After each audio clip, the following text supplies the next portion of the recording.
दोस्तों आप लोगों को जो जो भी डाउट्स होते हैं आप मुझ तक शेयर करते हैं एंड मैं प्रॉपर इन्फॉर्मेशन लेकर के आप लोगों के सारे डाउट क्लियर करने की कोशिश करता हूं, इसलिए चैनल को सब्सक्राइब जरूर कर लीजिए।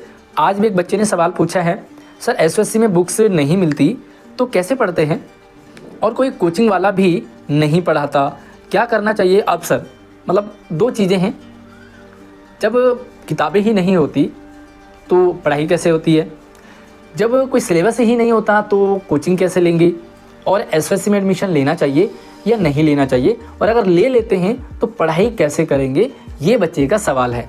देखिए सिंपल सी बात है, सिलेबस चाहे सीबीएसई हो, सिलेबस चाहे डीओई हो या चाहे कोई भी स्टेट बोर्ड हो, हर किसी का सिलेबस होता है एंड पब्लिकली उसे शेयर भी किया जाता है।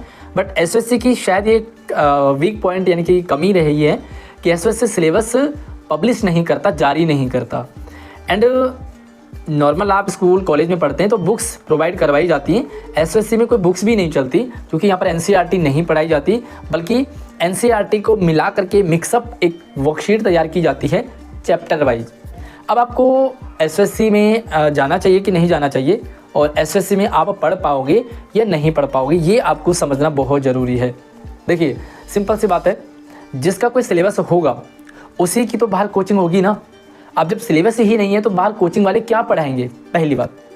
दूसरी बात ये है कि एसएससी में जो बच्चे गए हैं उनसे इतनी अपेक्षा तो की जाती है कि उनको ट्यूशन या कोचिंग की ज़रूरत नहीं पड़ेगी, क्योंकि बच्चे इतने स्मार्ट तो होते हैं क्योंकि टेस्ट क्वालिफाई करके गए हैं, तो बच्चे खुद पढ़ सकते हैं एंड जो उनको स्कूल में क्लास में पढ़ाया जाता है उसे वो अपने आप सेल्फ स्टडी करके वो उसे कंप्लीट कर सकते हैं एंड अच्छे मार्क्स ला सकते हैं। एसएससी में होता क्या है, जैसे कुछ एनसीईआरटी का चैप्टर ले लिया, कोई एक्टिविटीज़ ले ली, कोई दूसरे चैप्टर से बुक ले लिया, कोई दूसरे बोर्ड का कंटेंट ले लिया एंड प्रॉपर एक चैप्टर वाइज वर्कशीट तैयार कर दी जाती है और उसी वर्कशीट को पढ़ाया समझाया जाता है पूरे क्लासरूम में। ठीक है, नॉर्मल जो पढ़ाई होती है वहाँ पर पढ़ाई ही होती है, लेकिन एसएससी में पढ़ाई नहीं होती है, एसएससी में होता है डिस्कशन, क्योंकि सारे आप ही की तरह स्मार्ट बच्चे होंगे। चाहे आप एसएससी में ह्यूमैनिटीज ले लो, स्टेम ले लो, विजुअल आर्ट ले लो, कोई सा भी ले लो, क्योंकि आप ही की तरह टेस्ट क्वालिफाई करके बच्चे आए हैं।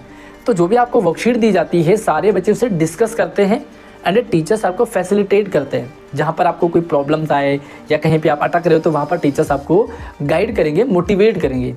तो सारा का सारा आपको अपने ग्रुप में ही डिस्कस करना होता है एंड एक चीज़ तो आपकी क्वालिटी निकल के आती है, लाइक लीडरशिप आती है या आपको कॉन्फिडेंस आता है या आपको खुद में भरोसा हो जाता है कि भाई I can do it and everything. तो भाई अब आपको लेना है डिसीजन कि आप एसएससी में जाएं या ना जाएं। लेकिन देखिए भाई एसएससी को अपना सिलेबस जारी करना चाहिए एंड होप कि जल्दी ही एसएससी का सिलेबस जो है पब्लिकली रिलीज़ किया जाए ताकि सभी बच्चों तक प्रॉपर सिलेबस पता हो, पेरेंट्स को सिलेबस पता हो एंड अगर किसी बच्चों को कोई कन्फ्यूजन डाउट हो तो एटलीस्ट घर आकर के अपना कन्फ्यूजन अपने पेरेंट्स या अपने दूसरे मतलब सीनियर से वो डिस्कस कर पाए।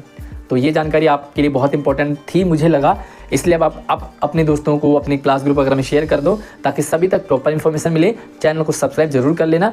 हमारे चैनल पर आपको कितनी हेल्प मिलती है प्यारे प्यारे से कमेंट भी आप जरूर रखें। अगले नए डाउट में मिलते हैं, तब तक आप हमारे इंस्टाग्राम को, व्हाट्सएप को, ट्विटर, फेसबुक को फॉलो कर लीजिए, क्योंकि वहाँ पर भी मैं आपको सारी अपडेट शेयर करता रहता हूँ। लिंक सारे वीडियो के डिस्क्रिप्शन में।